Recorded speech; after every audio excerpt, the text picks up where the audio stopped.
Notice something about my video. It's gonna be a lot less quality because of the fact that YouNow did an update where they don't save your videos anymore. So I'm using a webcam from this is not a webcam, it's a flash camera from 2011, 2010 to 2012ish. That is the so anyhow, as you can see, this iPhone's behind me because, well, the iPhone's going to be behind the camera, not me, but anyhow, this iPhone's going to be behind the camera the whole time. I literally just got finished with a 50-minute broadcast.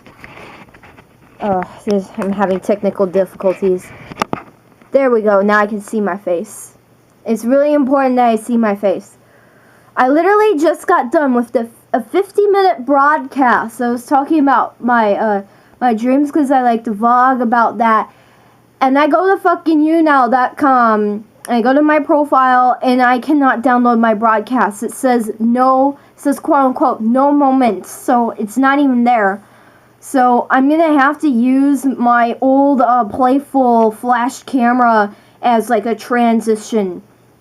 I'm not going to stop live streaming. I'm not going to stop live broadcasting because I like live broadcasting. I like the audiences. I like it when people watch. I like that. I like having that. So I'm not going to stop that.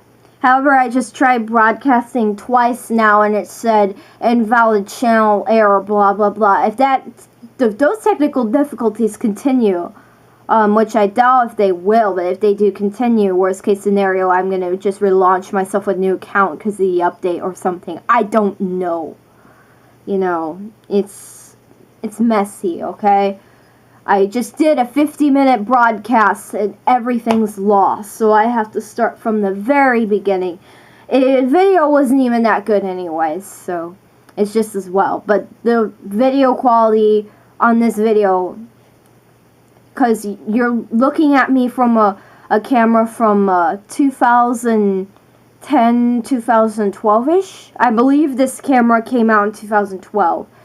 So this is what I'm going to be using as I'm going to transition into something new I'm going to be doing with my phone, or I'm just going to have to go out and buy a fucking camera.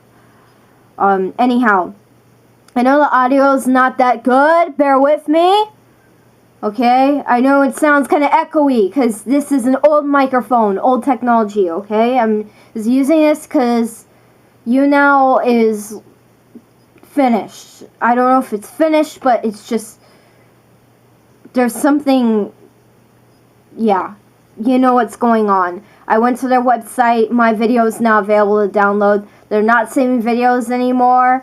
They may have killed it with this update, or they're just having technical difficulties. Something's going on. I remember I wasn't able to download my last video that I did either. But anyhow, I'm going to still live broadcast. So this broadcast will be live next time. It's just being recorded with a different camera and being broadcasted with a different camera. Now, 2 cameras. So anyhow, I want to talk about my dream that I had. I had a dream that I forgot to vlog about 2 weeks ago. Okay, I'm going to make this brief because of the fact that I'm so aggravated and pissed off. And my battery on this camera is not very good. Okay, so here's the story. I saw this celebrity being interviewed on my iPhone in my dream. And, you know, he pulled out his dick, yeah. And,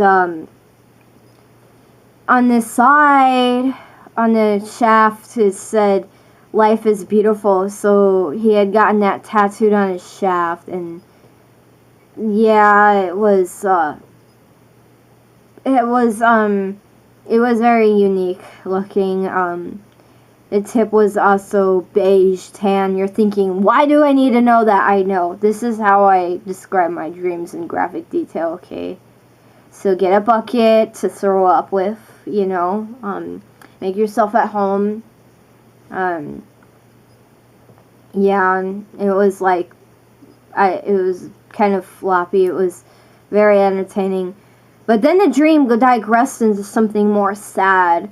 I was like watching a sad movie. I was like watching a cartoon depicting, I don't know, it's supposedly depicting my aunt's life. That's what one of the characters in my dreams said that. It's probably not really, but anyhow, I watched a sad cartoon and I was like crying in my sleep and I woke up. It digressed into something sexy into something sad. That was 2 weeks ago. I wrote about that in my book already. Anyhow, I had a dream yesterday that I want to talk about. Okay? I'm going to talk about it briefly. I'm using my computer as a lighting source. I just wanted to turn that back on. So anyhow, okay, so here's how I just want to check to make sure this camera's still recording. Okay, good. Yeah, the lighting quality on this cam is probably going to be really poor. I apologize, okay, but I had literally no other choice because YouNow is basically down as far as I'm concerned. It's not really down, it's just not working right, okay? It's just not working to my benefit where I could actually save the video off of their server and upload it to YouTube. It's not working, and this is the only other camera I have. So anyhow, let me tell you how that dream went.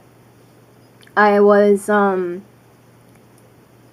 literally a squirrel. I wasn't even a human. I was a squirrel. I was driving this truck. I was by my old high school. And then, like, I drove further south. And where I live, there's, like, a big peninsula on the south side of town. And I was driving towards the ocean, driving towards that. Went past this, like, pizza place and this, I believe it was Goodwill and this pizza place. And then I'm driving into this forest. You can see all these big tall oak trees around you. Very surreal looking stuff. And then you know, if you ever been through a freeway tunnel, you know, I'm literally up here and then I'm driving down and I'm driving into these tunnels. And then it's like my dream literally transitions into another dream, making it like a 2-part dream. Like there was a part 1 and a part 2. And then, you know, as I go through the tunnels, it's part 2. And then I'm in a cave. And I'm in a lit cave. Okay, this cave is like lit by candles or something. And the walls are like very sandpaperish. And the cave is like sand. The cave is more of like a tan skin tone color, you know, so you can imagine that. This cave is well lit, not very dark at all. There's this fucking bench in the middle of the cave, and there's this rock band sitting at the table. Fictional rock band. They had some weird off-the-wall name. It was like the name of a precious stone, or the name started with the letter P. I really have a hard time. I probably won't recall what their name was. I thought I would. By the time I would be able to wake up, I thought I would. But anyhow, they had their album. It was like vinyl, okay? It was very colorful, like watercolor. Like you had your reds and your greens and you had the white and the blue. There was predominant amount of blue and red. And this is like a whole backdrop scenery of kind of watercolor, and it had a vinyl. So, I actually took my phone out and took a picture of it. And, then I'm sitting with the lead singer of this fictional made-up band from my dream. And he gets out his phone and shows me a photo of the whole band having an orgy. So they're all having an orgy. And this is the most important part. I just want to make sure my camera's still recording. Okay, good. We're still recording. Because this older camera is kind of low on battery. Okay. So I look at the picture, and I can see all the band members. There's like 4 band members. And then the lead singer is like, he's bisexual. So he has his cock in this guy's asshole. I'm sitting here looking at this picture on my phone. And then there's like one band member, a girl sucking his dick, and another band member, a girl's like around his hips and his waist, and he's like thrusting inside her. You know, it's a still frame, so you can see it kind of happening in the photo. You can just kind of see it kind of come to life, you know. I watch a lot of porn, so maybe that's where I get inspired, you know. And then there's this stupid computer. And then there's this band member in the back, and his dick's so big that literally nobody's touching it, you know. Have you ever seen Funantari? You'll know what I'm talking about. This guy's dick was, I mean, like 5XL, like XXXXL in girth and in length, like literally from his crotch to the bottom of his neck, and it was really wide. Okay, and I'm looking at this. As I'm looking at this picture, I'm like, what the fuck? And then the leads, and then I have my arm around this guy. It was lead singer, like patting him on his back. I'm saying, thank you for showing me that, because I guess I like looking at this guy's dick in the back of the picture or something. I don't know, but I'm literally like, patting his back saying, hey, good job, bro, or something like that. It was really weird, and that was basically the most important part of the dream. From there, I see some other people. I see, all of a sudden I start seeing these rock albums and photo frames on the wall of this cave. You feel like you're indoors.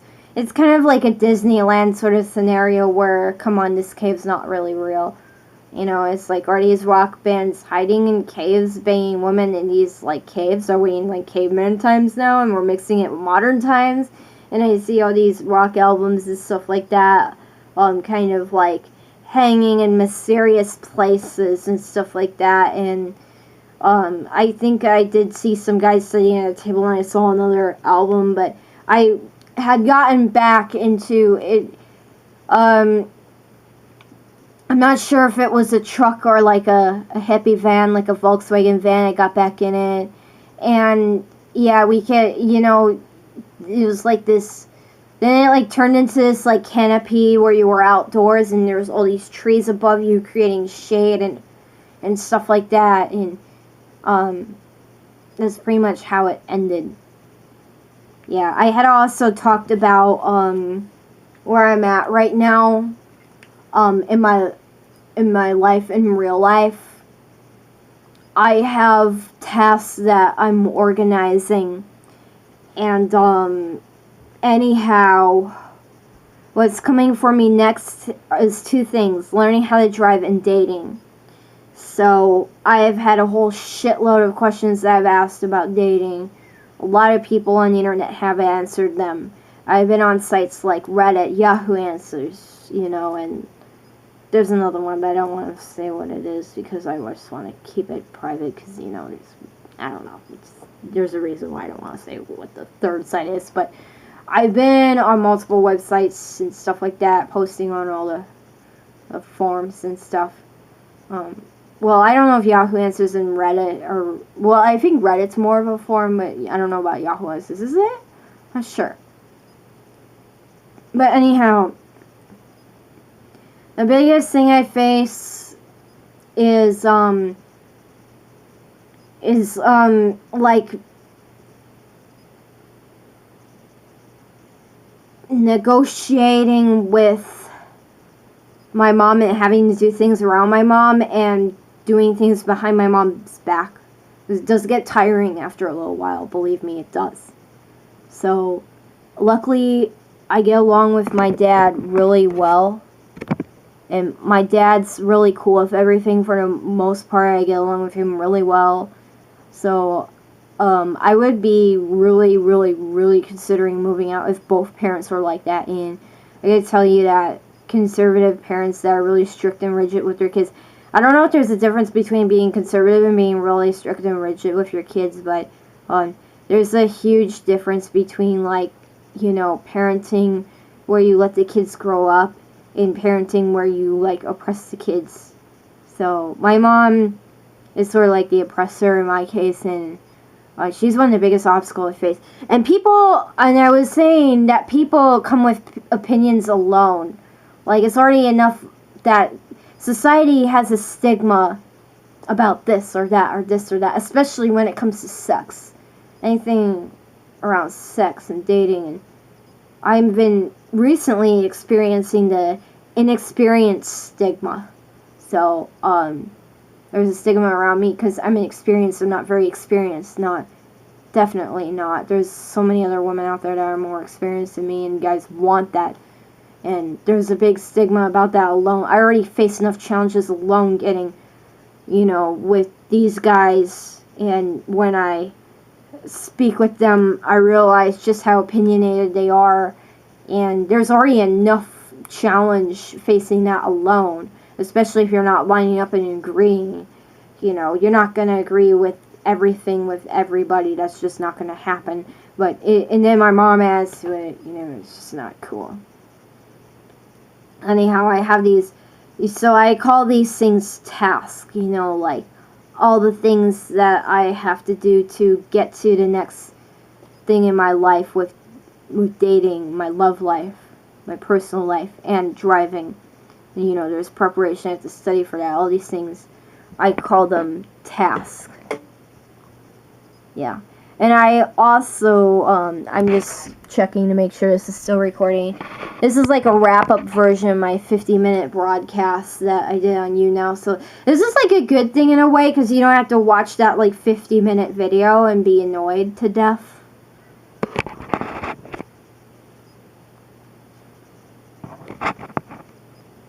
So anyhow, I had also talked about my stories that I've written in my book. Like 1/3 of my book is erotic stories. So, yeah. My book is my life stories, like real life stories. And then there's like fictional erotic stories, especially stuff having to do with my dreams. And there's like personal thoughts, you know, like opinions. So, yeah. And I was talking about how when I was a junior in high school, how I like write these really erotic stories and then clean them up and turn them in and getting like a really good grade on them. Because my English class junior year was really focused and centered around creative writing, which was so cool. And I remember writing really dirty stories and having to edit them. And there was times when I was put on the spot and you have to write right away and you're at school. So, like, you could read a story that, like, you could be reading something I wrote at school, it would be like, this guy would be in a room with me, and then you would, like, da-da-da-da-da-da-da, cherry, da-da-da-da-da-da, cherry, and cherry was, like, my code word for, like, blowjobs, so, yeah, cherries or something like that, or raspberry, like, I'd use different, fruits or whatever it was to represent blowjobs. I mostly would use fruit, like berries. Yeah, I mostly focused on, like, berries, you know, to represent dirty, erotic things that I couldn't mention, you know. And I was saying with creativity, you can't fake it. And, like, you know, you don't want to write a children's book, then write something more adult. You know, creativity isn't something that you can fake. And you got to get out what's inside or else the story's not going to digress, so that's why I had those little code words. That's very common, especially in teenage diaries. I've heard about it I've listened to a lot of talk radio, so I know a lot of stuff, not just from people I talk to, but from the media. I know a lot of stuff too.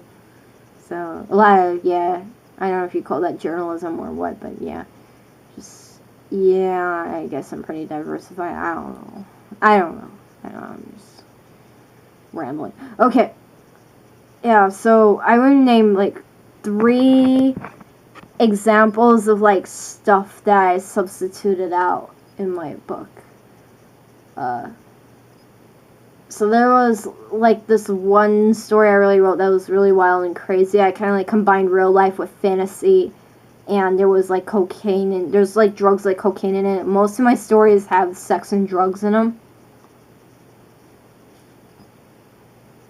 So anyhow, this one character that I had written about was, like, smoking weed, and I remember I had substituted it for, I think I substituted it for soda pop or something like that.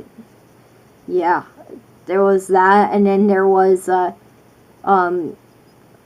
remember it's, like, when me and that character were fucking, I would say we were kissing, and then, because in my book I have these original stories the way they were originally, and then, you know, and then there's the edited version I turned in at school that I totally got rid of all that stuff, and then I substituted things, like, I literally substituted fucking for kissing, yeah. Oh, and the craziest one was, I, like, had this story where I was, in one scene I was, like, in a garage, and I was, like, in the car with this guy, and I was, like, going down on him in the story, and then I substituted that for him giving me a ring. I know, it was so amazing how you can get creative like that and stuff, and, you know, I even changed the character's name and stuff like that. I would get really, into it, and then I would have to, like, take something that's, like, rated R or rated X or whatever, and, like, make it rated PG or PG-13, and I was just so good at it. Just thought that was so fascinating and interesting. But anyhow, I'm out. You know, this transition is going to be tough for me. If I can find an app that does what YouNow did and saves my video onto the cloud, and I can download it on my desktop computer or whatever, desktop, laptop, you know, I'm talking.